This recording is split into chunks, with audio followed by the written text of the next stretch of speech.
আজকে fried rice করেছো না, বাপনে তাড়াতাড়ি খিদে পেয়ে গেছে, দেখেছো তো? আমাকে দুবার এসে বলেছে মানে খেতে দেবে। আমাকে বলছে দেখো না মা, মানে আমার খাবার বেড়েছে কিনা। আমি যে ও তোর তো এই টাইমে তো এমনি সময় খিদে পায় না, আজকে তোর খিদে পেয়ে গেল।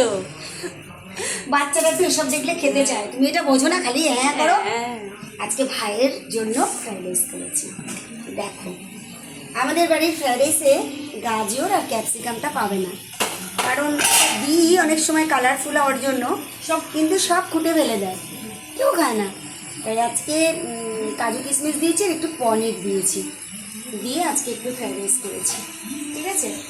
আর সঙ্গে করেছি একটু পনিরের তরকারি, এটা হচ্ছে ওদের। আর এখানে করেছি কিছু রুটি, এক একজন এক একটা এক একজন এক এক রকম খাবে, তাই জন্য বড় ছেলের জন্য এটা আবার আলাদা তরকারি। আরও পনির খায় না, একটু ভেজে দিলে খায়, ওর জন্য ভাজা পনির আর ডিম কষা। আরও একটা জিনিস দেখাচ্ছি তোমাদের, দাঁড়াও। আর এই যে ডিমটা ছিল দুপুরে, এটাকে একটু গরম করে রাখলাম, এটা ছোটোবাবু খেয়ে নেবে, ডিম কষা দিয়ে ভালো লাগবে। আর একটা কায়দা দেখো আমার, কত ভাগে ভাগে করতে হয় বন্ধুরা, সেটাই দেখো।